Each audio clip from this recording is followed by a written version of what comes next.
მინდა ყურადღებით იყოთ და უბრალოდ ვისაც ყური აქვს ისმინოს, ასე ამბობს წმინდა წერილი გამოცხადების მეორე მესამე თავებში 7-ჯერ არის ეს სიტყვა გამეორებული და მინდა რომ ყურადღებით იყოთ, ვისაც ყური აქვს სასმენად ისმინოს, რას ეუნება სული ეკლესიებს. იმიტომ რომ ყური ყველას აქვს, მაგრამ ზოგიერთს არ აქვს სასმენად. ხმა ყველას ესმის, მაგრამ თუ გახსოვთ ლუკას სახარებაში, ეხლა ამ თავებს და მუხლებს ძებნას არ დაუსკებ, უბრალოდ აზრს მოგაწვდით. ქრისტე ორ რაღაცას ამბობს, დაუკვირდი როგორ ისმენო და დაუკვირდი რას ისმენ. ამას ძალიან დიდი მნიშვნელობა აქვს. დაუკვირდი რას ისმენ და დაუკვირდი როგორ ისმენ. თუ გახსოვთ კიდე ერთხელ ერთი ახალგაზრდა კაცი მივიდა ქრისტესთან და ეუბნება, რომელი არ ჯულში ყველაზე დიდი მცნებაო. ქრისტემ რა უთხრა? შენ როგორ კითხულობო? შენ როგორ კითხულობ? ის კი არ უთხრა რომ ეს არის. კი გვესმის, მაგრამ გავიგეთ თუ არა ის რისი თქმა უნდა ღმერთს. ამიტომ ამბობს წმინდა წერილი, ვისაც ყური აქვს სასმენად ისმინოს, რას ეუნება სული ეკლესიებს, რომ ღმერთს უნდა ზუსტად ის დაინახო და ზუსტად ის გაიგო, რასაც რისი მოწოდებაც უნდა ღმერთს. თემა, რასაც დღეს მინდა შევეხო, მე დღეს მინდა მოკლედ მინდა ვილაპარაკო აღთქმაზე, ეს გამომდინარე არის იმ მდგომარეობიდან, რაშიდაც ახლა შევდივარ და რაშიდაც ვიმყოფებით და ძალიან დიდი მნიშვნელობა აქვს ამ თემის სწორად გაგებას. აღთქმებზე მინდა ვილაპარაკო, აღთქმით დამოკიდებულებაზე მინდა ვილაპარაკო ღმერთთან. იმიტომ რომ ღმერთთან დამოკიდებულება სხვადასხვა დონის არსებობს. არიან ადამიანები, ვინც ღმერთზე იციან. გაიგეს ღმერთზე. ლაპარაკობენ ღმერთზე. მაგრამ პავლე მოციქული კორინთელებს წერს, რომ სამწუხაროდო მინდა გითხრათ თქვენ, რომ მრავალი თქვენთაგანი არ იცნობს ღმერთზე. გასაგებია, შეიძლება იცოდე ღმერთზე, მაგრამ არ იცნობდე ღმერთს. შეიძლება მასე ბევრიც კი იცოდე, ბევრი იგავარაკები ქონდეს მასზე მოსმენილი, ეს ერთი მხარეა, მაგრამ მეორე, იცნობ თუ არა ღმერთს. ძალიან დიდი მნიშვნელობა აქვს ამას. მახსენდება, უბრალოდ ძალიან მოკლედ გეტყვით, ჯონ ვესლის მოქცევა, ეს არის ერთ-ერთი რეფორმატორული ეკლესიის ერთ-ერთი და პროტესტანტული ეკლესიის ერთ-ერთი თვალსაჩინო მოღვაწე, რომელიც გამოიყენა ღმერთმა იმისთვის, რომ ერთ-ერთი პროტესტანტიზმში ერთ-ერთი დიდი დენომინაცია მეთოდისტური ეკლესია გაჩენილიყო და დაარსებულიყო. ეს იყო ერთ-ერთი დიდი გამოღვიძების სათავეში მდგომი ადამიანი, რომელიც ცნობილია როგორც მეთოდისტური გამოღვიძება და რომლისგანაც შემდეგ დაიბადა 50-იანული ეკლესია, ანუ 50-იანული გამოღვიძება და საბოლოო ჯამში მოვედი დღემდე და ეს კაცი იყო თავიდან ძალიან ისეთი ტრადიციული, კონსერვატიული ეკლესიის წევრი. მან იცოდა ძალიან ბევრი რამე ქრისტესზე, ჰქონდა ბრწყინვალე განათლება მიღებული, წმინდა წერილი იცოდა კარგად, საკმაოდ კარგად, მაგრამ მას არ ჰქონდა განცდა ღმერთთან ურთიერთობის. და როცა მიდიოდა ამერიკაში, რათა ამერიკის კონტინენტისთვის ეკადაგა სახარება და მოექცია ისინი ქრისტესკენ, გემი მოყვა შტორმში. და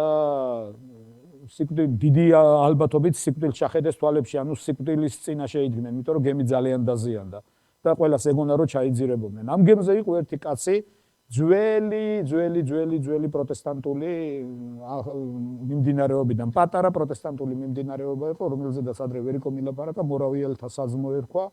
ეს და ჰქონდათ ასეთი ლოცვით მოზიარეობა, hen goods ეძახდნენ, ღმერთის საათი, ასე ერქვა ამ იმას და მათ ჰქონდათ, რომ 1 საათი უნდა მდგარიყვნენ ლოცვაში. 1 საათიანი ლოცვის მოზიარეობა ჰქონდათ. ანუ 1 საათი მე ვლოცულობ, 1 საათი შელოცულობ, 1 საათი მე ის ლოცულობს და 24 საათის განმავლობაში ლოცულობდნენ და ამ მოზიარეობას ეძახდნენ hen goods და ეს არის სოფლიოში ერთ-ერთი ყველაზე ხანგრძლივი ლოცვითი, რომელიც 100 წელი გაგრძელდა.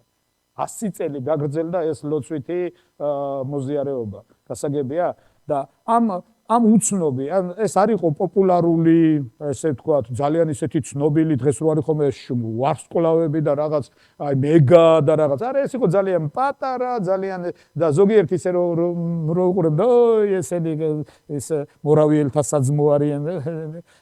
ანუ არ იყვნენ ეს ისეთი ცნობილი დენომინაცია, ესე ვთქვათ, როგორც ხშირად არის ხომ, აი ძალიან ისეთი ბრჭყვიალა, რო გამოდიან დიდ მსახურებები, მეგა მსახურებები ტარდება უზარმაზარი გუნდი უკრავს და რაღაც. არა, ესენი იყვნენ ძალიან მოკრძალებული, ძალიან ისეთი, რომელსაც თითქმის ძალიან ბევრი არც კი იცნობდა და ვინც იცნობდა, მათაც ეგონათ, რომ ესენი ძველები არიან, აი, მოხუცები დადიანი იქ და მეტი არაფერი და ესეთი რა. და ეს ერთ-ერთი ეს პასტორი ყველასთან მიდიოდა ამ გემზე, თურმე ყველასთვის ლოცულობდა, ყველას ხელს ადებდა, ყველას ნუგეშცემდა, ყველას ამხნევებდა და ნუგეშინია, ყველაფერი ღმერთის ხელშია და ასე შემდეგ. და როცა მივიდა ჯონ ვესლისთან, რომელმაც დაკარგა ყველაფერი და სასოწარკვეთილებაში ჩავარდა და ფიქრობდა, რომ всё, ჩვენ მოვკვდებით და როცა მისთვის ლოცულობდა, თურმე ეს კაცი ეუბნება, იცნობ შენ ქრისტესო? ჯონ ვესლი ეუბნება, მე ვიცი მასეო. მე არ გეუბნები შენ რა იცი, იცნობ ქრისტეს. მე ვიცი რომ ის ჩემთვის მოკვდა და განცდა რომ ის შენში ცხოვრობსო. არა, მე ვიცი რომ ის ჩემთვის და შენ რა იცი, ამას არ აქვს მნიშვნელობა, მთავარი ის არის იცნობ ქრისტეს. და ზუსტად გემი გადარჩა, ისინი არ მოკვდნენ. ჯონ ვესლი აღარ გააგრძელა მოღვაწეობა, დაბრუნდა ინგლისში და ის წერდა ასეთ რაღაცას. მე მივდიოდი ინდიელების მოსაქცევად, მაგრამ ვინ მომაქცევდა მე?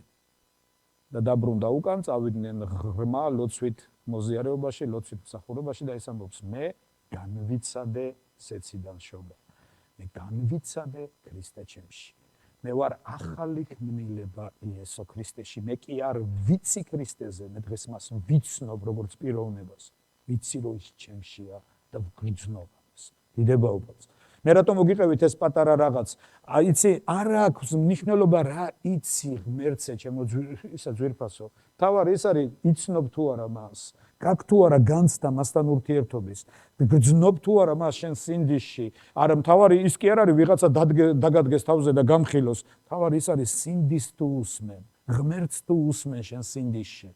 თუ ხვდები ახლა, ხომ გეუწყა შენ ადამიანო რა სურს შენგან ღმერთს? თუ გძნობ სიტუაციებში, იცი, ეს ძალიან მნიშვნელოვანია. მეგობრებო, რატო დავიწყე ამის ლაპარაკი? მე მინდა გამოსვლის წიგნის მე-19 თავი წავიკითხოთ რამდენიმე პატარა მონაკვეთი თავიდან.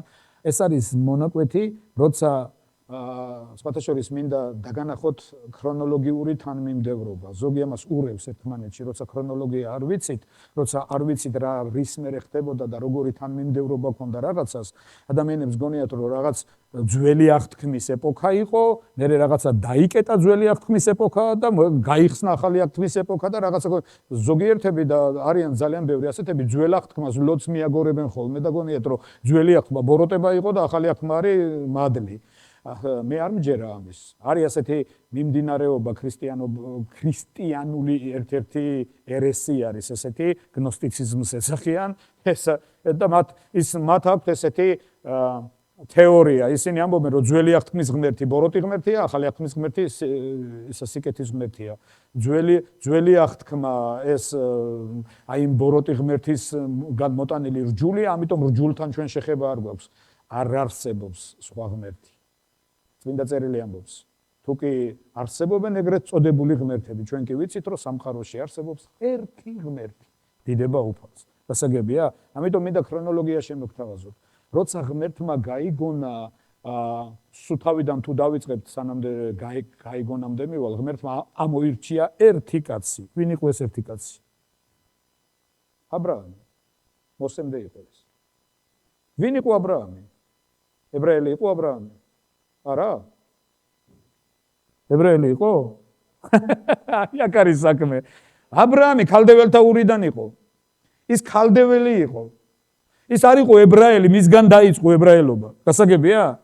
ის იყო მამამთავარი, რომლისგანაც განვითარდა ყველაფერი და აბრაამი იყო კაცი, ვინც იცნობდა ღმერთს. ვინც ღმერთთან დადიოდა, ვინც ღმერთს ეძებდა. გასაგებია? და ერთხელაც ღმერთმა უთხრა, დატოვე მამაშენის სახლიო.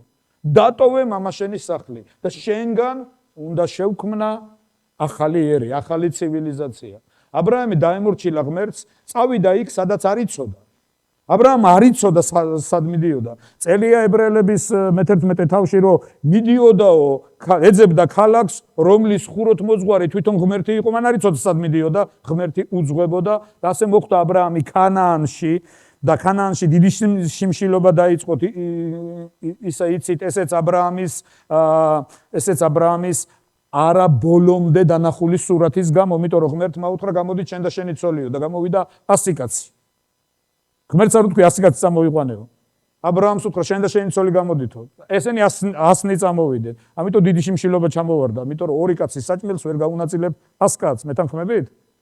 ჩამოვარდა დიდი შიმშილობა, აბრაამი იძულებული გახდა წასულიყო ეგვიპტეში, იცით მის თავგადასავალი ეგვიპტეში, როცა შეეშინდა ფარაონის და უთხრა თავის ცოლს, რომ უთხარი ფარაონს, რომ ჩემი ცოლი არ ახარო, თორე მომკლავსო და აბრაამი ამოარჩია ღმერთმა, აბრაამს არ ყავდა შვილი, შეეძინა მას აღთქმის შვილი, ისააკი.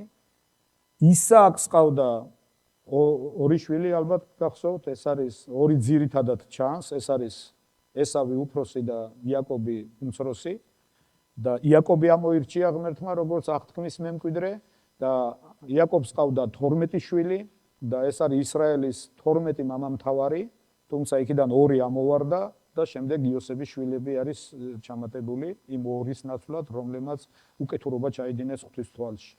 გასაგებია და აქედან დაიბადა ებრაელი ერი, იაკობს ეწოდა ისრაელი, კი, გამრავლებული ქვია, როცა ღვთის ანგელოს ეჭიდებოდა, იქ ეუნება მაკურთხე, ის ეუნება გამიშვი, სანამ არ მაკურთხებ არ გაგიშვებ და ანგელოზე ეუნება მითხარი შენი სახელი. იაკობი ეუნება მაკურთხე, მითხარი შენი სახელი, უთხრა იაკობი ვარ, იაკობი ცრუს ნიშნავს.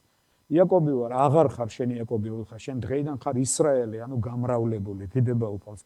და ეს 12 მამამთავარი ებრაელი ერის, აქედან დაიბადა ებრაელი ერი, ისრაელი ერი, აქედან დაიბადა ამ 12 მამამთავრიდან და იცით მერე რომ ისევ შიმშილობის გამო ებრაელებს მოუხდათ ეგვიპტეში წასვლა. იცით რომ იოსები გაყიდეს ძმებმა, შეშურდათ მისი, გაყიდეს ძმებმა, იოსები მოხვდა ეგვიპტეში, მე ძალიან ლაკონურად და შემჭიდროებულად გავირბინოთ ეს ყველაფერი. აი ესე ჰაერში რო გითხრათ შეიძლება გაუგებარი იყოს. იოსები ხდება ეგვიპტეში, ხდება ფოტიფარის სახლში. ფოტიფარის სახლში ის ღმერთი აკურთხებს მას ყველა გადაწყვეტილებაში, ის ძალიან პოპულარული ხდება მსახურებს შორის და წარმატებული ყველაფერში, იმიტომ რომ ღმერთი ხელს უმართავს და ის არის ძალიან ერთგული და ძალიან მიძღვნილი და ძალიან მალე დაწინაურდება ფოტიფარის სახლში და ის უკვე ყველაზე მთავარი მსახური ხდება ფოტიფარის სახლში. იცით რომ ფოტიფარის მეუღლეს მოეწონება ის, იმიტომ რომ ლამაზი კაცი იყო, ახალგაზრდა კაცი იყო და გადაწყვიტა მასთან ემრუშა ფოტიფარის ცოლს, მაგრამ იოსები ეუნება უარს. იოსები ამბობს რომ მე ღვთისმოშიში ვარ, ამას არ გავაკეთებ და მეორედ ჩემს ბატონს ამას არ ვაკადრებო. ეს ქალი მოუწყობს პროვოკაციას, ერთ დღეს დაიბარებს თავისთან და ეტყვის ეხლა ხო მე და შენ ვართ აქ, ეხლა თუ არ დაწვევიო ჩემთან, მე ავტეხა უყვირილს რომ ჩემზე ძალადობდი შენ და ამის მაგრამ იოსები მაინც გადაწყვეტს რომ გაიქცეს მისგან, ეს ქალი ჩაავლებს ხელს და შემოახევს ტანსაცმელს, ატეხავს ყვირილს და როცა მოვლენ მსახურები, იტყვის რომ აი იოსები ძალადობდა ჩემზე და მე ყვირილი ავტეხე, თქვენ მოხვედით და ფოტიფარი ტიროდა, როცა იოსებს ციხეში უშვებდა. ეს იყო ციხე ეგვიპტეში ამ ციხეს ეძახდნენ მკვდართა სამეფოს, საიდანაც ცოცხალი არავინ არ ბრუნდებოდა, იქ უშვებდნენ ადამიანს მთელი ცხოვრება. ეს არ იყო მისჯილი 3 წელი და 2 თვე ან და 6 თვე, არა. იქ ადამიანები მიდიოდნენ მთელი სიცოცხლე. იცით რომ იოსები ციხეშიდაც კი აკურთხა ღმერთმა. ციხეში ხდება ის ძალიან პოპულარული პატიმრები, ყველა მასთან დადიან, ის ძალიან ისეთი კურთხეული ადამიანია, იცი ერთ დღეს მასთან მოვა ორი კაცი და მოუყვებიან სიზმრებს და ის განუმარტავს, ერთი მოუყვება სიზმარს და მას ეუბნება შენ დღეს ჩამოგახჩობენ, ხოლო მეორეს ეთქვის შენ დაგაბრუნებენ შენს თანამდებობაზეო ფარაონის კარზე. და მე ეთქვის რომ როცა დაბრუნდები შენს თანამდებობაზე გამიხსენეო მე და მართლაც ერთ დღეს ის დაბრუნდა თავის თანამდებობაზე, მაგრამ დაავიწყდა იოსები.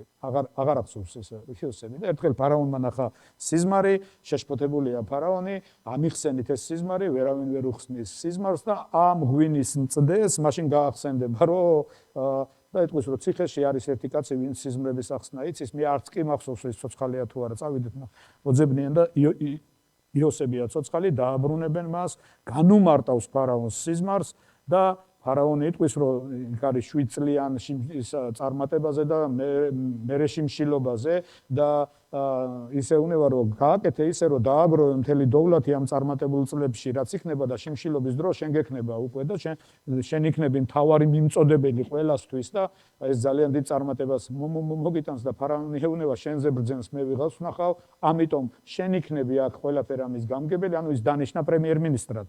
მარტო ტახტით ვიქნები შენზე მაღლაო, ფარაონმა უთხრა. დანარჩენი ყველაფერზე ხელი მიგიწვდება და ყველაფრის ძალაუფლება გექნება. და იოსები უეცრად ციხის პატიმრიდან გადაიქცა პრემიერ-მინისტრად. ყველაზე ზესახელმწიფოს ყველაზე მთავარ მსახურად, ასე ვთქვათ.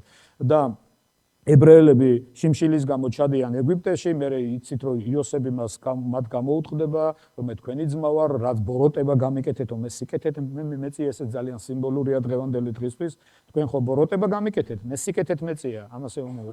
და ამიტომ მე მინდა ბოროტებით კი არ გადაგიხადოთ, მინდა რომ სიკეთეში იყოთ, ამიტომ ჩამოდით აქ და ჩაიყვანს იქ თავის ძმებს, ჩაიყვანს იქ მამამისსაც და თავიდან ეგვიპტე მათ მიიღებს ძალიან დიდი სიხარულით, საუკეთესო მიწებს გამოუყოფენ, დასახლდებიან იქ, ცხოვრობდნენ, თუ არ ვცდები გერშომი ერქვა იმ ადგილს, სადაც ისინი ცხოვრობდნენ პროვინციას, მაგრამ შემდეგი ფარაონი არ ცნობდა არც იოსებს, არ ცნობდა არც ებრაელებს და შემდეგმა ფარაონმა მათში კონკურენტი და მოწინააღმდეგე დაინახა და დაიწყო მათი დამონება. ნელ-ნელა მივიდნენ სრულ მონობამდე, იმხელა მონობამდე მივიდნენ, როცა ისინი ვერაფერს ვეღარ ფლობდნენ, მარტო ერთი რამე თიხას ზელდნენ, იმისთვის რომ აგურები გაეკეთებიათ და ეს იყო მათი ძირითადი საქმე. და შემდეგ ღმერთი ირჩევს მოსეს, ამ მდგომარეობაში ჩავარდნილი ისრაელის გამო, ღმერთი ირჩევს მოსეს, მოსე არის ვინ? შემდეგმა ფარაონმა გადაწყვიტა ებრაელებში კონკურენტი დაინახა და ისინი ძალიან მრავლდებოდნენ, იმიტომ რომ ისინი უკვე ძალიან კურთხეული ხალხი იყვნენ და ფარაონმა მათში კონკურენტი დაინახა და გადაწყვიტა როგორღაც შეეჩერებია ეს პოპულაცია და თქვა 2 წლამდე ბავშვები უნდა დახოცილიყვნენ და მამრობით ისქესი. აუცილებლად უნდა დახოცილიყვნენ და ყველა ოჯახიდან გამოყავდათ ბავშვები და უყრიდნენ ნიანგებს, ხოცავდნენ მათ.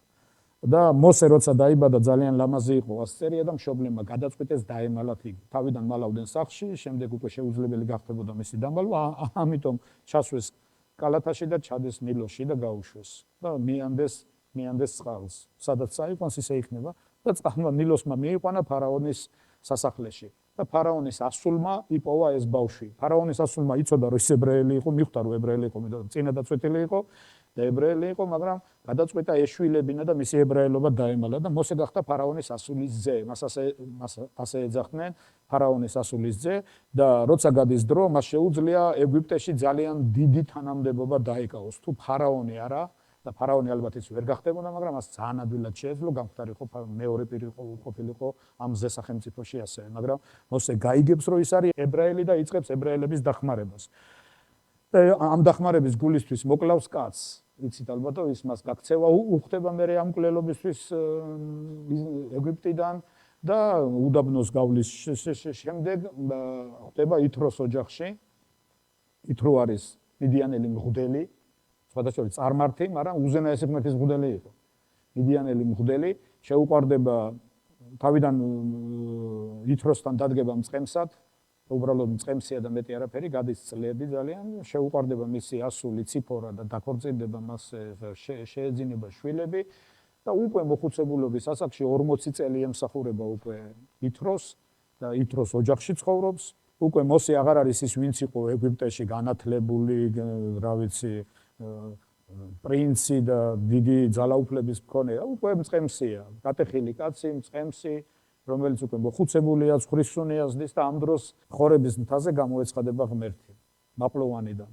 დაინახავს რომ მაპლოვანს ცეცხლი უკიდია, იწვის, მაგრამ არ იწვის. ცეცხლი უკიდია, მაგრამ მაპლოვანი არ იწვის. ეს გასაოცარი რაღაცაა. საერთოდ ცეცხლი როცა ჩდება, რასაც ცეცხლი უკიდია, ის იწვის. იქ ცეცხლი იყო, მაგრამ ბუჩქი არ იწვოდა. და ესმის ხმა მოსე, როცა მივიდა, იცით რომ ეუბნება, წმინდა ადგილია ეს მოსე, გაიხადე ფეხზე, მოსე დაემხობა ვინ ხარ შენ? ეუბნება მე ვარ რომელიც ვარ. გავიგონე ჩემი ერის ტანჯვაო. გავიგონე ჩემი ერის ტანჯვა და მიგავლენ შენ. რომ ისა წახვიდე და გამოიყვანო ისინი ეგვიპტის ქვეყნიდან. ეუბნება ვინ ვარ მე მაგზავნე. ვინ ვარ მე? როგორ შემიძლია ჯერ ერთი ძებნილი ვარ მკვლელობის გამო იქ. და ფარაონი ისე ცოცხალია და ის მე მომკლავს იქ თუ ჩავა. მეორე მე ენაბლუ ვარ, მე არაფერი აღარ შემიძლია, არც მხედართმთავარი ვარ, არც პოლიტიკური მოღვაწე ვარ, არც მიტინგების მოწყობა შემიძლია, არც იურიდიული განათლება მაქვს, არაფერი. ვინ ვარ მე რომ მაგზავნი ღმერთო, როგორ სად მაგზავნე? ღმერთი ეუბნება მე შენზე არ მაქვს გათვლა. შენ ყველაფერს იტყვიო, რასაც მე გეტყვი, ყველგან წახვალ სადაც მე გეტყვი იტყვი შენ და შენ კაი ვერ ლაპარაკობ შენი ბაგე აარონი იქნება ვინ არის აარონი მოსე ჯერ არც იცნობს იმიტომ რომ აარონი ეგვიპტეშია და მოსე არის სად ითროსთან და ისე უნდა აარონი იქნება შენი ბაგე და მოსე ნებდება მოსე მიდის ჩადის იცით რომ 10 სასწაული ხდება ეგვიპტის ქვეყანაში 7 ძირითადი სასწაული რომლის გამოც ეგვიპტის ქვეყანა ნებდება, ფარაონი ნებდება, გამოუშვებს ებრაელებს და წამოვლენ ისინი ერთად, მერე ფარაონი გადაწყვიტავს, რომ დიდი შეცდომა დაუშვა და გამოეკიდება უკან, რომ კვლავ დააბრუნოს ისინი ეგვიპტეში და იცით, რომ მათ მოუწევთ წითელი ზღვის გავლა, ასე ხვდებიან ისინი უდაბნოში და ფარაონის არმია ზღვაში იხოცება და ისინი ასე განთავისუფლდებიან მთლიანად ეგვიპტიდან. გამოვიდნენ ეგვიპტიდან, მაგრამ ახლა არიან უდაბნოში. და წესით მათ 40 დღეში უნდა გაევლოთ უდაბნო, მაგრამ მათი ურწმუნოების გამო 40 წელი მოუწიათ უდაბნოში ხეტიალი და ზუსტად უდაბნოში ხდება. ნახეთ, აი მე ეს ისტორია მოგიყევით რატო? აბრაამიდან მოსემდე. ებრაელები არიან, იცით, სრულ გაურკვევლობაში მყოფი ხალხი. ჯერ არაფერი არ არის ცხადი მათთვის. კი სწამთ ღმერთი, მაგრამ ყველას თავისებური რწმენა აქვს. არანაირი სისტემატიზაცია არ არის ჯერჯერობით რწმენის, არ არის რჯული, არ არის არაფერი არ არის განსაზღვრული. და ზუსტად უდაბნოში და ეს არის გამოცხადების გამოსვლის 19 თავი, აქ მოვედით ახლა და ეს უნდა წაგიკითხოთ. გამოსვლის 19 თავში ჩანს, როცა ღმერთი გადაწყვიტავს თავის ერთთან აღთქმაში შესვლას. და ესე იწყება 19 თავი ეგვიპტიდან ისრაელის გამოსვლის ზუსტად 3 თვის თავზე 3 თვე არის ჯერ გასული ისტორიისთვის 3 თვე 3 წუთიც არ არის და ეს ძალიან პატარა დრო არის ეგვიპტიდან ისრაელის გამოსვლის ზუსტად 3 თვის თავზე მივიდნენ ისინი სინაის უდაბნოში და გაემგზავრნენ რეფიდიმიდან მივიდნენ სინაის უდაბნოში და იქ მთის პირდაპირ დაბანაკდა ისრაელი ავიდა მოსე ღმერთთან და მოუხმო მას უფალმა მთიდან და უთხრა ასე უთხარი იაკობის სახლს და აუწყე ისრაელის შვილებს ხომ ნახეთ რა დავმართე ეგვიპტელებს არწივის ფრთებზე აგიყვანეთ და ჩემთან მოგიყვანეთ ამიერიდან თუ მართლაც მოусმენთ ჩემს ხმას და დაიცავ ჩემს აღთქმას გამოგარჩევთ ყველა ხალხისაგან ჩემს საკუთრებად რადგან ჩემია მთელი დედამიწა იქნებით ჩემთვის მღვდელთა სამეფოდ და წმინდა ერად არაფერს გახსენებთ ეს სიტყვა? პეტრეს წერილში წერია. თქვენ ხართ მეფურის სამღვდელოება. წმინდა ერი, წილხვედრილი ხალხი. ეს ღმერთის აღთქმა იყო. ღმერთმა ისრაელი ესე კი არ მოიყვანა რომ აი ჩემი მონები იყავით ახლა და არა ღმერთი ეუბნება მე თქვენ უნდა გამოგარჩიოთ ყველა აღთქმა უნდა დავდოთ თქვენთან რომ თქვენ წმინდა მეფურის სამღვდელოება იყოთ, წმინდა ერი იყოთ. კიდევ ერთხელ წავიკითხავ, ამიერიდან თუ მართლა მოусმენ ჩემ ხმას და დაიცავ ჩემს აღთქმას, გამოგარჩევთ ყველა ხალხისაგან ჩემს საკუთრებად, რადგან ჩემია მთელი დედამიწა იქნებით ჩემთვის მღვდელთა სამეფოდ და წმინდა ერად და სიტყვები, რომელთაც ეტყვი ისრაელის შვილებს. და მივიდა მოსე, მოიწვია უხუცესნი ხალხიდან და მოახსენა ყველაფერი, რაც ბრძანა უფალმა. მიუგო მთელმა ხალხმა ერთად და თქვა, რაც თქვა უფალმა, ყველაფერს ავასრულებთ. და მოახსენა მოსემ ხალხის სიტყვები ღმერთს მოსეა შუამავალი და უთხრა უფალმა მოსეს მოვალ შენთან სქელი ღრუბლით რათა მოისმინოს ხალხმა ჩემი ლაპარაკი და ისა შენთან და გერწმუნო სამუდამოდ და ამცნო მოსემ ხალხის სიტყვები უფალს და უთხრა უფალმა მოსეს წადი ხალხთან განწმინდე ისინი დღეს და ხვალ გაირეცხონ სამოსელი მზად იყვნენ მესამე დღისთვის რადგან მესამე დღეს ჩამოვა უფალი მთელი ხალხის თვალწინ სინაის მთაზე და ირგვლივ საზღვარი შემოუწიე ხალხს და უთხარი მოერიდეთ მთაზე ასვლას და მის კალთებს არ შეეხოთ ყველა ვინც შეეხება უსათუოდ მოკვდება ასე შემდეგ და შემდეგ და თუ ამ თავს კარგად წაიკითხავთ, ნახავთ იქ მთელ სურათ სახსერილს.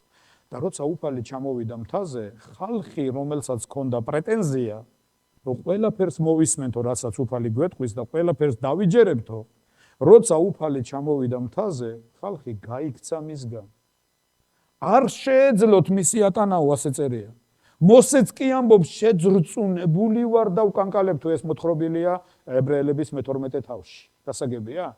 როცა ღმერთი ჩამოვიდა მთაზე და გვინაუდაო მთელი მთა, ასე წერია და ძლიერად ისმოდა საყვირის ხმა, ღმერთი ჩამოდის თავის ერთთან აღთქმის დასადებად და წმინდა ერი, რომელიც მივიდა უფლის წინაშე, უნდა მისულიყო უფლის წინაშე, რომ ღმერთთან აღთქმაში შესულიყო, გარბის მისი სახისგან.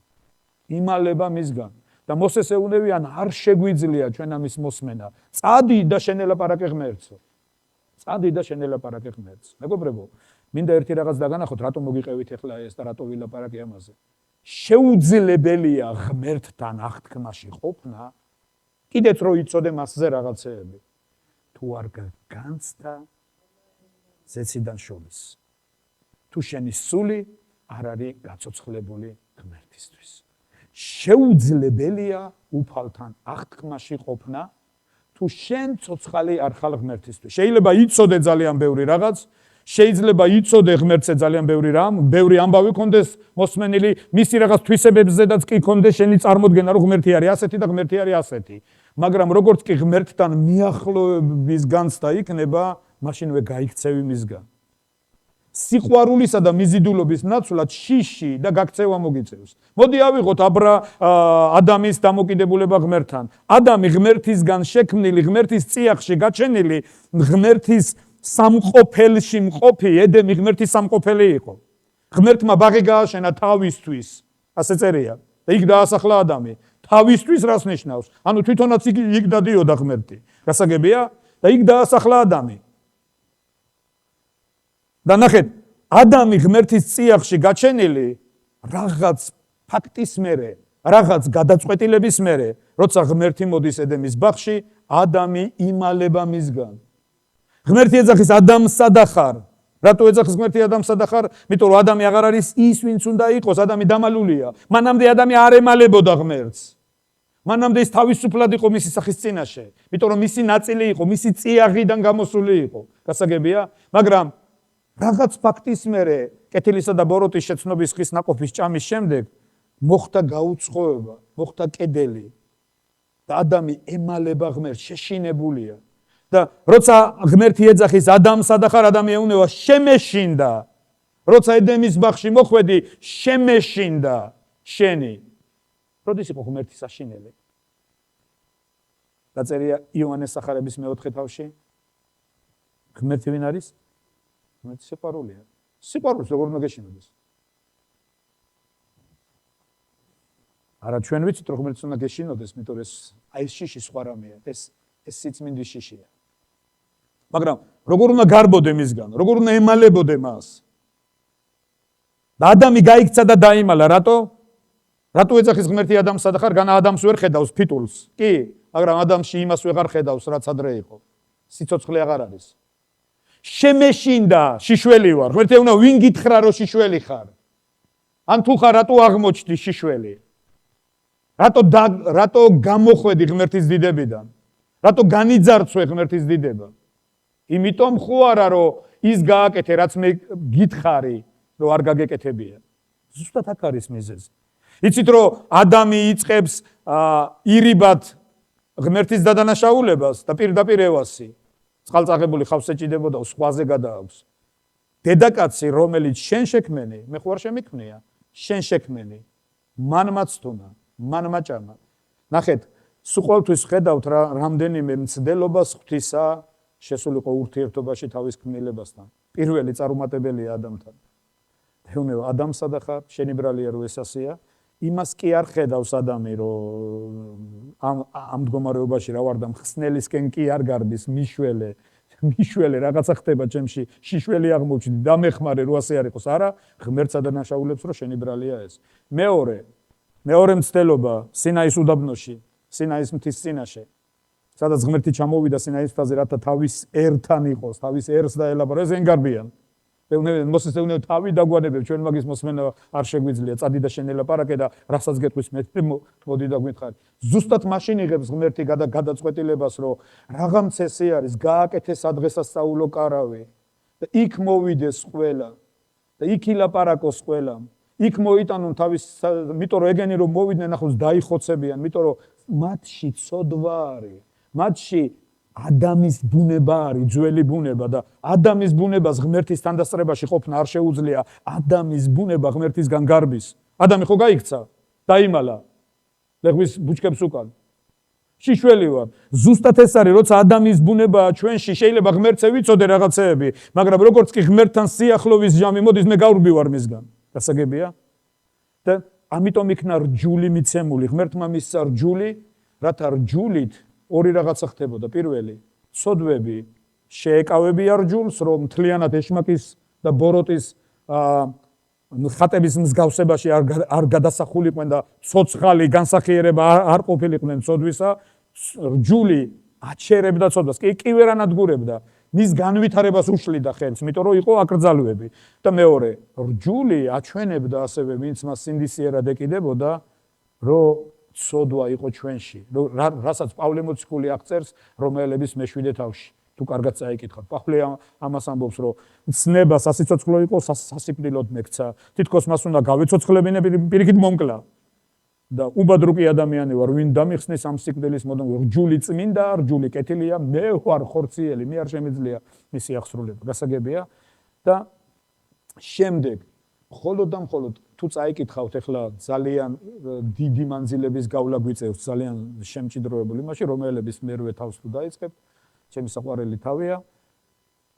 პირველივე მუხლიდან, მესამე მუხლში წერია, პირველი მუხლი ასე იწყება, ახლა არავითარი მსჯავრდადება არ არის მათზე, რომლებიც ქრისტე იესოში ცხოვრობენ, არა ხორციელად, არამედ სულიერად. ვინაიდან სიცოცხლის სულის ჯურმა ქრისტე იესოში გამანთავისუფლა მე ცოდვისა და სიკვდილის კანონისაგან. რა კი ვერ შეძლო ხორცის მიერ დაუძლურებულმა ჟულმა, ღმერთმა მოავლინა თავისი ძე ცოდვილის სხეულის მსგავსად და მსგავსი დადო ცოდვას ხორცში. ვის ცოდვას? ქრისტეში არ იყო ცოდვა. მსგავსი დადო ცოდვას ხორცში. რა ცოდვა? ჩემ ცოდვას. ჩემ ცოდვას, თქვენ ცოდვას, კაცობრიობის ცოდვას. მსჯავრი დაედო ქრისტეს სხეულში, ანუ ქრისტეში მოხდა ჩვენი ხელახლა დაბადება. გასაგებია? ზუსტად ამიტომ ამბობს იოანე თავის სახარების პირველ თავში წერია მე-11-მე-12 მუხლებში, ხოლო ყველას ვინც მიიღო იგი მისი სახელის მორწმუნეს მიეცა ძალაუფლება ღვთისშვილად გახდომისა. კი არ გახდა მაშინვე ღვთისშვილი, ძალაუფლება მიეცა ღვთისშვილად გახდომის. გასაგებია? ამას ძალიან დიდი მნიშვნელობა აქვს, ჩემო მეგობრებო, და რა სამწუხაროა, რომ ხშირად ადამიანები და მორწმუნეები უმეტესწილად, ახლა ურწმუნოებზე არ არის აქ ლაპარაკი, მორწმუნეებზე ვლაპარაკობ, ეშმაკის ტყუილებს უჯერებენ. ეშმაკი ყველანაირად ცდილობს პირველი, რომ არ მოვიდეს ადამიანები, ვერ მივიდნენ ზეციდან შობამდე. და ხშირად ხდება ისა, რომ უნდა ირწმუნო ქრისტე, მე მწამს რომ ღმერთი არსებობს. იაკობი ამბობს, შენ გწამს რომ ღმერთი ერთია? კარგ შრები. ეშმაკებსაც აქვს იგივე რწმენა. ეშმაკებს წამთ რომ ღმერთი ერთია, ჩვენზე უფრო წამთ, ისინი ხედავენ კიდეც მას და ჩვენ ვერ ხედავთ. ეშმაკები მას წამთ რომ ღმერთი ერთია, მას წამთ რომ ღმერთი არსებობს, მაგრამ ისინი რჩებიან ეშმაკებად, არაფერი მათში არ იცვლება. ამ რწმენას მათში არაფერი ცვლილება არ მოაქვს. შენ კი ფუჭუ ადამიანო, იაკობი ამბობს, გსურს გაიგო, რომ რწმენა საქმეთა გარეშე ყდარია. ღმერთს მარტო ის არ უნდა, რომ ჩვენ ვირწმუნოთ, რომ ღმერთი არსებობს. არც ის არ უნდა ღმერთს, რომ ჩვენ დავიჯეროთ, რომ ჩვენ ცოდვილები ვართ. რომ ჩვენ ცოდვილები ვართ და დღეს არის ერთი ცხოვრების სტილის შემოთავაზებული. მეგობრებო, მე ეს მინდა და ცხადი გახდება რისი თქმა მინდა ბოლოს. თუ ყურადღებით გამომყვებით ახლა ამ მსჯელობაში და ლოგიკაში. იცი, ესეთი შემოთავაზებული წესი არსებობს, რაც ნომინალურ ქრისტიანობაში ეკლესიებში გავრცელებულია. ბუნებრივია რომ მე ვწოდავ, იმიტომ რომ ცოდვილი ვარ. იცი, ამის აღიარება დღეს არავის არ უჭირს. მე ცოდვილი ვარ. ეს სულაც არ არის გასაოცარი. ცოდვილი ვარ და არის ცხოვრების წესი. ვწოდავ. მე მივდივარ ეკლესიაში, ღმერთო მაპატიე, ჩაუბარე ბახსარებას და ღმერთი მპატიობს. და ასე ვცხოვრობ დედამიწაზე. ეს არის ყველაფერი. თუმცა ეს არის სატანის დიდი ტყუილი. აქვე გეუბნებით. ეს არის სატანის დიდი ტყუილი. საერთოდ ჩანაფიქრშიდაც არ ქონია ღმერთს არასდროს ადამიანებს ასე უნდა ეცხოვრათ. ვწოდავ და მე მივდივარ ეკლესიაში, ვაბარე ბახსარებას, ღმერთი მპატიობს, მე ისევ წავალ, ვწოდავ, მე მივალ ჩავაბარე ბახსარებას, ღმერთი მაპატიებს, მე ისევ წავალ, ვწოდავ, მე ჩავაბარე ბახსარებას, ღმერთი მაპატიებს და გარდავიცვლები ბოლოს და წესს ამიგებენ და მოხვდები 60-ში. ეს არის ცხოვრების წესი, რომელიც დღეს შემოთავაზებული სახალხო ქრისტიანობაში. მოდი ასე ვთქვათ, არსებობს ორნაირი ქრისტიანობა, არის სახალხო ქრისტიანობა და არის წმინდა წერილისეული ქრისტიანობა. სახალხო ქრისტიანობაში ეს ასეა. მე არ ვლაპარაკობ მარტო ისტორიულ და მართლმადიდებელ ეკლესიაზე. უამრავია პროტესტანტებშიც იგივე ცხოვრების წესი. მე რა მოხდა? ეკლესიაში ხო დავდივარ, მეგობრებო, ეკლესიაში სკამებიც არის, მე ბოდიშით არავის არ მინდა შეურაცხყოფა მივაყენო. ამ ეკლესიაში სკამებიც არის, თუმცა ისინი სულაკ არიან, თქვენზე მე დროს ატარებენ ეკლესიაში, მაგრამ მათ არაფერი არ იცვლება. ისინი სკამები არიან. გასაგებია? ღმერთს არ უნდა რომ დიდხანს იყო ეკლესიაში მარტო. ღმერთს უნდა მასთან მივიდეთ ახლოს. კი არ გავიქცეთ მისგან. მასთან ახლოს ვიყოთ და ახლოს ვეზიაროთ მას. გასაგებია? ამიტომ ღმერთის მიზანი ჩვენთვის ინფორმაციის მოწოდება კი არ არის რომ ასე ბევრი ვიცოდეთ. ღმერთის მიზანია მიგვიახლოვოს. ღმერთის მიზანია თავისთან მიგვიახლოვოს. მის წიაღში მიგვიყვანოს. გასაგებია? ზუსტად ეს არის ღვთის მიზანი. ამიტომ მოკვდა ქრისტე ჯვარზე. მიტო კი არ მოკვდა ქრისტე ჯვარზე, რომ იცი ქრისტე მოკვდა ჯვარზე, იმიტომ რომ მე რო ვეტყვი ღმერთს მაპატიე, ღმერთი მპატიობს ამით. რა, ძველ აღთქმაში ასე არისო? ეხლა საჭირო იყო ქრისტეს ჯვარზე სიკვდილი. ძველ აღთქმაში ღმერთი ცოდვებს არ პატიობდა? აბა რას ნიშნავდა იომ კიპურის დღესასწაული? იცით რომ ისრაელში რამდენიმე დღესასწაული იყო? იცით დღეს რომ უსმენ ადამიანებს, გეგონება რომ ძველ აღთქმაში ღმერთი არავის არ პატიობდა არაფერს, მარტო ქრისტეს მერე პატიობს. ეს ტყუილია. ღმერთი ყოველთვის მპატიებელი იყო. ყოველთვის ღმერთი არ შეცვლილა, ძველი აღთქმის ღმერთი სხვა არის, ახალი აღთქმის ღმერთი სხვა არ არის. არა, ეს ასე არ არის. ღმერთი ერთია და ღმერთი ყოველთვის მპატიებელი იყო. როცა ხედავდა რომ ისრაელი ცოდვაში იყო, მაგიტომ თქვა ესენი რომ მომიახლოვდნენ დაიხოცებიანო. ამიტომ თქვა ღმერთმა, ამიტომ დააწესა სხვადასხვა დღესასწაულები და ერთ-ერთი იყო იომ კიპურის დღესასწაული, როცა მღვდელმთავარი შედიოდა წმინდათა წმინდაიში, მსხვერპლის სისხლთან და წყალთან ერთად და აბკურებდა აღთქმის კიდობანზე სისხლს. ამ სისხლს და ამით ხდებოდა ცოდვების პატიება ღმერთისგან ისრაელისადმი, რათა არ გადმოსულიყო რისხვა და არ გაენადგურებინა ერი მთლიანად ღმერთს. და როცა მადლის ტახტი ერქვა კიდობნის სახურავს, სადაც ქერუბიმები იყვნენ გაშლილი ფრთებით, რომელიც უჩრდილავდნენ კიდობანს გამოსახული, როცა იქ გამოჩნდებოდა შექინა ღვთის დიდების ღრუბელი, მღვდელი ხვდებოდა, რომ ცოდვები ნაპატიებია და გამოდიოდა გაშლიდა ხელებს, კარვიდან გამოდიოდა, მისი ხელის ცერი უნდა ყოფილიყო სისხლიანი, მისი ყურის ბიბილო უნდა ყოფილიყო სისხლიანი, ამას ლევიანების წიგნში წაიკითხავთ და ნახავთ. მე ჩქარა მიწევს გავლა, მისი ფეხის ცერი უნდა ყოფილიყო სისხლიანი, გაშლიდა ხელებს და ხმამაღლა ყვიროდა, აღსრულდა, ანუ 1 წლის განმავლობაში ცოდვები ნაპატიებია. ეს სიმბოლირებდა ქრისტეს მიერ მიტანილ მსხვერპლს. და ებრაელთა წერილი ამბობს, ჩვენმა მღვდელმთავარმა ერთი შეწირვით სამუდამო მსხვერპლი მიიტანა ღვთის წინაშე ჩვენი ცოდვების პატიებისთვის. ანუ ჩვენ აღარ გვიწევს ყოველწლიურად იგივეს გავლა, გასაგებია, იმისთვის რომ ცოდვები პატიებული იყო, საჭირო იყო მსხვერპლი. მსხვერპლს მღვდელმთავარი ამოწმებდა გულმოდგინეთ, რომ მსხვერპლი უნდა ყოფილიყო უნაკლო. მას არ უნდა ქონოდა არც განეგანი ნაკლი, არც შინაგანი ნაკლი, გასაგებია, მას შუაზე კვეთდნენ. სანამდე დაკლავდნენ ჯერ გარეგნულად ამოწმებდნენ და უნაკლო თუ აღმოჩნდებოდა, მერე დაკლავდნენ და მის სისხლს აგროვებდნენ ჭურჭელში და წყალთან ერთად აბკურებდნენ აღთქმის კიდობანს და შემდეგ განკვეთდნენ და შიგნით ამოწმებდნენ, რომ უნაკლო იყო და როცა უნაკლო აღმოჩნდებოდა, მღვდელმთავარი იღებდა მის სისხლს, ისველებდა ყურის ბიბილოს, ისველებდა ხელის წერს, ისველებდა ფეხს. ასე შედიოდა აღთქმისა წმინდათა წმინდაიში და სისხლს აბკურებდა აღთქმის კიდობანს. და როცა გამოეცხადებოდა შექინა, გამოდიოდა ექინა, ხელებს შლიდა და ამბობდა აღსრულდა. ანუ ღმერთმა მიღებულია მსხვერპლი. ეხლა ნახეთ, საჭირო იყო მსხვერპლი. ქრისტეზე წერია, რომ ის არის კრავი. დიდება უფალს. როგორც კრავი დუმსო თავისი მკვლელების, ასე დუმდა იგი და არ იმართლებდა თავს. საჭირო იყო მსხვერპლი, ქრისტე იყო მსხვერპლი. საჭირო იყო მღვდელმთავარი, ქრისტე იყო მღვდელმთავარი. იმიტომ რომ წმინდა წერილი ამბობს, რომ ის არის მღვდელი მელქისედეკის წესით. დიდება უფალს. რატომ მღვდელი მელქისედეკის წესით? ებრაელობაში მღვდლობა იყო ლევიანების წესით. ლევიანების წესით. ეს იყო სამღვდლო შტო და ლევიანობა მღვდლობა გადაეცემოდა ბემკვიდრეობით. შენ ვერ გახდებოდი მღვდელი თუ არ იყავი ლევიანი, მაგრამ მოდი ავიღოთ ერთი მღვდელი, ვისაც ა ブラ ამმა მიათედი მიართვა. და ა ブラ ამმა ვინმე მელქისედეკს, რომლის სახელიც არის სალიმის მეფე, როცა ხუთი მეფე დაამარცხა, მიუტანა მიათედი და აკურთხაო მღვდელმა, აკურთხა მელქისედეკმა ა ブラ ამი. და დაწერილია უმაღლესი უმცირესი იკურთხება უმაღლესისგან. ესე იგი რაღაც მელქისედეკმა აკურთხა ა ブラ ამი, მელქისედეკი ა ブラ ამზე დიდი იყო. და ებრაელების მე-7 თავში წერია, ვინ არის ეს მელქისედეკი? რას წარმოადგენს ის? ის არის წინასახე, პროტოტიპი ვიღაცის.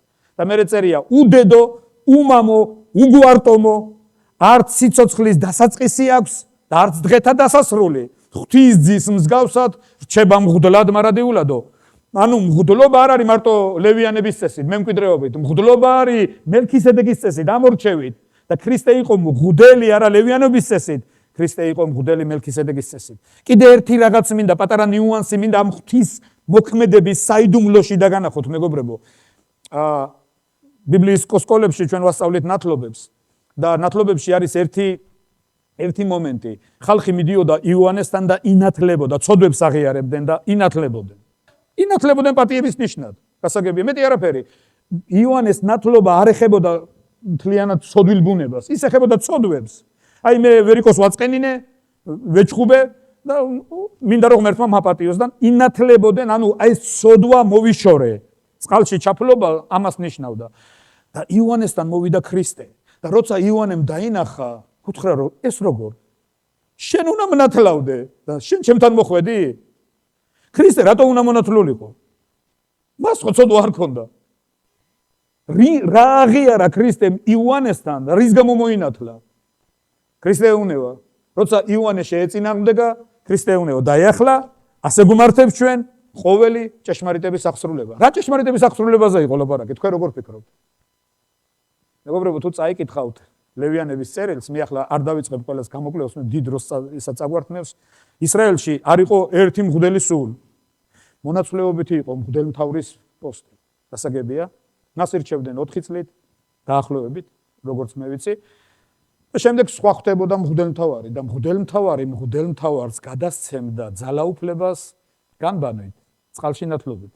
გასაგებია, ახალი მღვდელმთავარი ძველ მღვდელმთავარს უნდა განებანა და შეემოსა. გასაგებია, მერე იწყებოდა მისი მღვდელმთავრობა. როცა ქრისტე უნევა იოანეს დაიახლა, ასე გუმართებს ჩვენ ყოველი ჭეშმარიტების აღსრულება, ეს იოანე იყო იმ დროში ღმერთისგან დადგენილი კაცი, ღმერთის ხმა, არა ანანია და კაიაფა, ისინი რომაელების ვასალები იყვნენ. სინამდვილეში იოანე იყო ის მღვდლიშვილი იყო და თვითონაც მღვდელი იყო. გასაგებია? და იოანესგან მიიღო ქრისტემ ოფიციალურად, იურიდიულად სამღვდლო ძალაუფლება. მისგან მიიღო ნათლობა და მით უეუნევა დააიახლა, ასე გუმართებს ჩვენ ყოველი ჭეშმარიტების აღსრულება. თუ გახსოვთ, მას შემდეგ იოანეს მოწაფეები მივიდნენ იოანესთან საპყრობილეში, როცა იყო და უთხრეს, რომ ქრისტეს მოწაფეებიო მეტ ხალხს ნათლავენ ვიდრე ჩვენო. რა უთხრა იოანემ? ასეც უნდა იყოსო. ეხლა მე უნდა დავპატარავდე და ის უნდა გაიზარდოსო. ანუ ჩემი გზა დამთავრდა და მისი დაიწყო. გასაგებია? აი ჩვენ ვიცით, საჭირო იყო მსხვერპლი, ქრისტე იყო მსხვერპლი, საჭირო იყო მღვდელმთავარი, ქრისტე იყო მღვდელმთავარი. რატო დაადგეს ქრისტეს რომაელებმა თავზე ეკლის გვირგვინი? დასცინეს, რა თქმა უნდა, მაგრამ ესეც ასე არის, ყველაფერი ღვთისნების თანახმად ვითარდებოდა. ეკლის გვირგვინმა მისი სხეული დაჭრა და მას სისხლი მოსდიოდა და მისი ყურები იყო სისხლიანი. რატო დაულურსმეს ხელები? იმიტომ რომ მისი ხელები იყო სისხლიანი. რატო დაულურსმეს ფეხები? იმიტომ რომ მისი ფეხები იყო სისხლიანი. რა იყო ქრისტეს ბოლო სიტყვა ჯვარზე? მისი ბოლო სიტყვა ჯვარზე იყო აღსრულდა. დიდება უფალს, ხედავთ ღვთის მოქმედების საიდუმლოს, რომ ეშმაკი თავისი ხელით გახვდა მღვდელი ჩვენთვის. რომ ჩვენი გამოსხაწყედი მსხვერპლი მიეტანა. მიტუ ეხვეწება ბოლოს ჩამოდი ჯვრიდანო. მიტუ ეუბნევიან ქრისტეს, რომ ჩამოდი ჯვრიდან და გირწმუნებთო. გასაგებია? სკეპტიკოსებმა ნახეს ერთი გამოსავალი. ესეთი სიტყვა არსებობს, ლაზეიკა. რასაც ჩაეჭიდნენ თითქოს. კარგი თქვენ ამბობთ საჭირო იყო მსხვერპლი, ქრისტე იყო მსხვერპლი, საჭირო იყო მღვდელმთავარი, ქრისტე იყო მღვდელმთავარი, საჭირო იყო სამსხვერპლო, ჯვარი არის სამსხვერპლო, სამსხვერპლო იყო კედრის ხის. კედრის ხის იყო სამსხვერპლო. თუ წაიკითხავთ. ჯვარიც იყო კედრის ხის. მაგრამ მე თქვენ კედრის ხე მოჭედილი იყო სპილენძითო. ჯვარზე სადღა იყო სპილენძიო. და თითქოს მიზეზი ნახეს. მაგრამ ისტორიკოსებმა ესეც დაამტკიცეს, ღმერთი ყველაფერს ამტკიცებს. იმიტომ რომ როცა სიკვდილ მისჯილებს რომაელები ჯვარზე აკრავდნენ, ჯვარი იყო რომაელთა საწამებელი იარაღი, ეს არ იყო ებრაული. გასაგებია? როცა რომაელები ჯვარზე აკრავდნენ სიკვდილ მისჯილებს, ისინი ხშირად კვირეები იყვნენ. კვირეები იყვნენ. და ლურსმები ხშირად სიკვდილ ისა მისჯილთა სიმძიმეს ვერ უძლებდა და იღუნებოდა. და ასე ისინი ვარდებოდნენ ჯვრიდან. გასაგებია? და გარბოდნენ. ამ ჭრილობები ისეთი იყო, რომ იმით კაცი არ კვდება. გასაგებია? ჯვარზე ადამიანები ჭრილობებით კი არ კვდებოდნენ. ასფიქსიის განკვდებოდნენ, იმიტომ რომ როცა ხანგრძლივად არის ისა დაკიდებული ძერზე, სუნთქვა უჭირს და ვეღარ სუნთქავს და კვდება. გასაგებია? მაგრამ ხშირად იმის გამო, რომ ლურსმები იღუნებოდნენ, ისინი გარბოდნენ. ამიტომ ამზადებდნენ სპეციალურ შენადნობს. სპილენძისა და რკინის შენადნობს, რომელიც არის ძალიან მტკიცე, ძალიან მყარი, რომელიც არ იღუნება. მოდი ვთქვათ, საჭირო იყო მსხვერპლი, ქრისტე არის მსხვერპლი, საჭირო იყო მღვდელმთავარი, ქრისტე არის მღვდელმთავარი, საჭირო იყო სამსხვერპლო, ჯვარი არის სამსხვერპლო და იქ იყო სპილენძიც და იქ იყო რკინაც, დიდება უფალს. ეს იმას ნიშნავს, რომ ღმერთმა ქრისტე იესოში ჩვენი ცოდვებისთვის სამუდამო მსხვერპლი გადაიხადა. რატომ გიყვებით ამას? კრეტსაბმელი გაიხა მაღლიდან ქვემოთ. ეს იმას ნიშნავს, რომ არანაირი ცოდვის ცოდვა გვიშლიდა ხელს ღმერთთან მისასვლელად, მითო გავრბოდით და ვიმალებოდით მის საქმისგან. ქრისტეში დამთავრდა ყველა ცოდვა. აღარ არის საჭირო მოსეწადი უთხარი ღმერთს და მოიტანე მისი ხმა ჩვენთან. ქრისტე არის შუამავალი ღმერთსა და კაც შორის, დიდება უფალს. გასაგებია? და პავლე ამბობს, ჩვენ ახლა ახდილის სახით პირდაპირ შეგვიძლია ვეზიაროთ მის დიდებას. ერთი ტყუილი გაბათილდა. იმიტომ რომ ვიცით, რომ ღმერთი არ იმალება, კრეტსაბმელის მიღმა და ძველი აღთქმის ღმერთის სხვა არ არის, ახალი აღთქმის ღმერთის სხვა. მაგრამ ახლა არის მეორე. სახალხო ქრისტიანობაში აღიარებული რაღაც, რომ ბუნებრივია, რომ მე ცოდვილი ვარ, მე რა მოხდა, ყველა ხო ცოდვილია, დიდი ამბავი და მე ცოდავ და ეს არის ცხოვრების წესი და დღეს უმრავლესობა ადამიანებისა სწორედ ასე ვცხოვრობთ. ვცოდავ და მე მივდივარ, ღმერთო მაპატია, ღმერთი მპატიობს, მე ისევ ვაგზელებ, მე ისევ ვცოდავ. მაგრამ სინამდვილეში, ნახეთ, თუ წაიკითხავთ, მოდი გადავშალოთ, ეს არის პირველი იოანეს მეხუთე თავის მე-18 მუხლიდან. ვიცით, რომ ყოველი ღმერთისგან შობილი არ სოდავს. ხოლო ღმერთისგან შობილი იცავს თავის თავს და ბოროტება ვერ ეკარება. ვიცით, რომ ღმერთისაგან ვართ და მთელი ქვეყნიერება ბოროტებაში წევს. ისიც ვიცით, რომ მოვიდა ძე ღმერთისა და მოგცა გონება, რათა შევიცნოთ ჭეშმარიტ და ვიყოთ მის ჭეშმარიტ ძეში იესო ქრისტეში. ეს არის ჭეშმარიტი ღმერთი და საუკუნო სიცოცხლე. მოდი ცოტა ზევიდან, მე-13 მუხლიდან. ეს მოგწერეთ თქვენ ძე ღმერთისა სახელის მორწმუნენო, რათა იცოდეთ, რომ გაქვთ საუკუნო სიცოცხლე. და აი რა გაბედულება გვაქვს მის წინაშე, რომ როცა რამეს ვთხოვთ, მისი ნებისმიერ ის გვისმენს. ხოლო როცა ვიცით, რომ იგი გვისმენს, რასაც კი ვთხოვთ, ვიცით, რომ რასაც ვთხოვთ, მისგან გვაქვს. თუ ვინმე ხედავს, რომ მის ძმას ცოდავს არასასიკვდილო ცოდვით და ილოცოს და მისცემს სიცოცხლეს არასასიკვდილო შემწოდეს. არის სასიკვდილო ცოდვა და მასე არ ვამბობთ, რომ ილოცოთ. ყოველგვარი უმართლობა ცოდვა, მაგრამ არასასიკვდილო ცოდვა. მაგრამ მე-18 მუხლია ყველაზე განსაკუთრებული. ვიცით, რომ ყოველი ღმერთისგან შობილი არ სოდავს. არ შეუძლია ცოდვის ჩადენა. ვინაიდან ცოდვის თესლი აღარ იმყოფება მასში. ეხლა კითხვა. ძალიან ლოგიკური. თუ მე ვცოდავ, ზეციდან შობილი არ ვარ? ეს კითხვა ძალიან ლოგიკურია და ბევრმა თავისებურად თარგმნა. თუ მე ვცოდავ, ესე იგი ზეციდან შობილი არ ვარ? ანუ ზეციდან შობას ეძახიან მდგომარეობას, როცა ადამიანი საერთოდ აღარ ცოდავს, ან სრულყოფილი რო გახდა. აქ კი წერია ზეციდან შობილი არ ცოდავს. ზეციდან შობილი არ შეუძლია შეცოდება. კითხვა, და ამ კითხვას ბევრმა თავისებურად გასცა პასუხი. არიან ადამიანები, რომლებიც ამბობენ, რომ ზეციდან შობა ეს ხდება სიკვდილისემდე. ეს ტყუილია. ეს ტყუილია. იმიტომ რომ სანამ სხეულში ვარ, ვცოდავთ. და ეს არადა წმინდა წერილი ამბობს, მე თუ ზეციდან ისე შობილი ვარ, არ ვწოდავ. მეორე არიან ადამიანები და ასეც მე ბევრს ვიცნობდი ასეც, მან ასეთ თეორია განავითარეს. ზეციდან შობამდე მე ვწოდავდი, ზეციდან შობის მერე რასაც ვაკეთებ, წოდვა აღარ არის. რწმენის საქმეებია. რწმენით ვწოდავთ. გასაგებია. მაგალითად ერთ-ერთი აი ამ თეორიიდან გამომდინარე კათოლიკურ ეკლესიას მიღებული ჰქონდა წლების განმავლობაში პაპის უცოდველობის ბულა. ეს ოფიციალური დოკუმენტი იყო. მათ ჯეროდათ რომ პაპი რასაც აკეთებდა, რაც არ კაციც რომ მოეკლა, ეს ცოდვა არ იყო. გასაგებია? იმიტომ რომ ზეციდან შობილი არ წოდავს. ესეც მეორე ტყუილია, მაგრამ სწორად გვინდა დავინახოთ ზეციდან შობა არ შეიძლება ზეციდან შობა დავამახინჯოთ. მოდი ავიღოთ ადამიანის სიცოცხლე, აი პატარა კაცი ზის უკან, დანიელი. ვინ იტყვის რომ დანიელი კაცი არ არის? ვინ იტყვის რომ ის ადამიანი არ არის? ადამიანია. მაშინ მიეცით ხელში ლაპატკა და წავიდეს თოვლი გადაწმინდოს ეზოში. ის ამას ვერ გააკეთებს ახლა. ის დაიბადა, იშვა, მაგრამ ჯერ არ არის მას სჭირდება ზრდა იმისთვის, რომ რაღაც აღთქმას მიაღწიოს. რა დიდი ტყუილია, როცა ეკლესიებში ზეციდან შობა არის მიზანი. და ზეციდან შობა არის დამთავრებული ფაქტი. მე ზეციდან შობილი ვარ და ეს არის ყველაფერი. ეს არაფერიც არ არის, მეგობრებო. ეს მხოლოდ დასაწყისია. როგორც ჩვენი სიცოცხლის დასაწყისი არის დაბადება, ისე ქრისტიანობის დასაწყისია ზეციდან შობა. გასაგებია?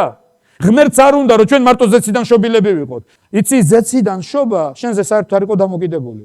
დანიელს განცხადება არ დაუწერია, ასეთი უნდა დავიბადო, ასეთი მშობლები უნდა მყავდეს, მამაჩემი ჯარისკაცი უნდა იყოს, მე ასე უნდა მაჭამოთ, ესეთი რაღაცა. მას არც არავინ შეკითხია, უნდა თუ არა აქ მოსვლა. დანიელი რო დაიბადა, მისი დამსახურება აქ არაფერი არ არის. მეთანხმებით? ჩვენ რო ზეციდან ვიშვით, ეს მთლიანად ღმერთის პრეროგატივაა. უბრალოდ ჩვენ დავეთანხმეთ. უბრალოდ მთელი ღმერთის ეს უზარმაზარი მადლი, რომ თვალი რო აგვიხილა ღმერთმა, თვალის ანხვთელი მადლით და გვანახა ჩვენ მივიღეთ. და ეხლა კიდე ვიწყებთ ერთი ადგილის ტკეპნას. მე ახალი ქმნილება ვარ, დიდება ზეციდან შობილი ვარ, ზეციდან შობილი ვარ და ერთ მოჯადოებულ წრეში ვტრიალებთ. ერთ მოჯადოებულ წრეში. ამასინათ პასტორმა ჩამიგდო ქადაგება პასტორ ალექსეი ლიძიაევის, რომელიც ინსპირაცია გახდა ამ თემის ჩემთვის. და ნახეთ, ის ამბობს ერთ კონცეფციას, გადარჩენილთა გადარჩენა. დაუკვირდით, ეს ძალიან სერიოზული რაღაცაა. გადასარჩენთა იცი მე დაღუპული ვიყავი და გადარჩენა მჭირდებოდა გადავრჩი. მაგრამ ღმერთს აქვს კიდევ უფრო დიდი რაღაცა, გადარჩენილთა გადარჩენა. მე უკვე გადარჩენილი უნდა გადავრჩე. და ზუსტად ამას წერს პავლე მოციქული ფილიპელებს, შიშით და წრწოლვით აღასრულე თქვენი გადარჩენო. უნდა გადავრჩე თუ უნდა აღვასრულო ჩემი გადარჩენა. გადარჩენილი ვარ, მაგრამ მე უნდა აღვასრულო ჩემი გადარჩენა. ეხლა ნახეთ რისი თქმა მინდა. ღმერთს უნდა ჩვენ აღქმის ხალხი ვიყოთ. არა გადარჩენილები, არა ზეციდან შობილები, არა ზეციდან შობილები უნდა შევიდეთ აღთქმაში და ეს ახალი დონეა. ეს სხვა დონეა. შვილები ვერ დაიმკვიდრებენ ღმერთის აღთქმას. გასაგებია? მეგობრებო, აღთქმის ერთი მთავარი პირობა, იცი რა არის? ზდასრულობა. აღთქმაში ზდასრულები შედიან. აღთქმაში შვილები ვერ შედიან. აღთქმაში ვერ შედიან ისინი, ვინც ემოციებს ვერ იმორჩილებენ, თავის ხასიათზე კონტროლის აღება არ შეუძლიათ. ისინი ვერ შედიან აღთქმაში, მათ არ შეუძლიათ ძალაუფლების აღება. ღმერთს უნდა ჩვენ აღთქმის ხალხი ვართ. რამდენიმე მუხლი მინდა რომ წაგიკითხოთ. ებრაელების მერვე თავის მეათე მუხლი. აჰა აღთქმა, რომელსაც აღგვუთქვამ ისრაელის სახს იმ დღეების შემდეგ ამბობს უფალი, დავდებ ჩემ რჯულს მათ გულებში, დავწერ მათ გულებზე და ვიქნები მათი ღმერთი და იქნებიან ჩემი ერი. ეს არ არის ზეციდან შობა. ეს უკვე ზეციდან შობილი ზრდასრულებთან დადებული აღთქმა. გასაგებია? მეორე, ებრაელების 10:16. აჰა აღთქმა, რომელსაც აღუთქვამ ისრაელის სახს იმ დღეების შემდეგ ამბობს უფალი, დავწემ ჩემ რჯულს მათ გულებზე და ჩავდებ მათ გონებაშიო. დიდება უფალს. ეს რჯული წაკითხული კი არ არის, ეს ჩვენ სინდისში არსებული ღმერთის რჯულია უკვე. ეს ჩვენს გულში არსებული ღმერთის სიტყვაა. იმიტომ რომ არა პურითა ერთით აცოცხლობს ადამიანი, არამედ ღმერთის ბაგიდან გამომავალი ღმერთის სიტყვით. სად არის ღმერთის ბაგე? ჩვენ სულშია. გასაგებია, მე ბიბლია წავიკითხე, ამით აღარ ვცხოვრობ. მე დაწერილი ჩემს გულში მიწერია. იქ გძნობ ამას და შენც ეს არის აღთქმა, ჩვენ აღთქმისერი ვართ. ღვთის წინაშე ღმერთი გვიყურებს როგორც ზრდასრულებს, აღთქმაში მყოფ ხალხს. მე დღემდე შეყვარებული კაცი ვარ. იცი, მე დღემდე აღფრთოვანებული კაცი ვარ. იმიტომ რომ აღთქმაში ვიზრდებით, მე და ჩემი მეუღლე. ღმერთს უნდა აღთქმაში მასთან ერთად გაიზარდო. მას გაზრდა არ ჭირდება, მაგრამ ჩვენ გვჭირდება. და რაც აღთქმაში დარჩები, დღეს არიან ფანჯრიდან გამოყოფს ხელს, წვიმს, დღეს არ წავალ მსახურებაზე. წვიმს კი არა, სამყარო რო დაინგრეს, მე აღთქმით ვარ მასთან დაკავშირებული. მე აღთქმით ვარ მასთან კავშირში. იცი, ხშირად, ისა სექტანტები დაგვიძახეს, მაშინ მე აღარ მოვალ ეკლესიაში. სიცოცხლის ფასადაც რო დამიჯდნენ, წინამსახურებაზე ვთქვი, რატო აკეთებდნენ ამას მორწმუნეები? მათ იცოდნენ, რომ აღთქმაში იყვნენ ღმერთთან. იმიტომ რომ ერთი რამ, რაც ამ ფიზიკური სიცოცხლიდან გაგვიყვანს, ეს არის სიკვდილი. თუ ის არ დამდგარა, მე აღთქმაში ვარ. და ერთი სიტყვა მინდა ბოლოს და ახლა თან წამოდექით, თან ვილოცოთ. მეგობრებო, ერთი ოცნება მაქვს. სანამდე ბოლო ამოსუნთქვისთვის ფილტვებში ჰაერი მექნება, მინდა ვთქვა ერთი სიტყვა. აღმთქმელი ერთგულია.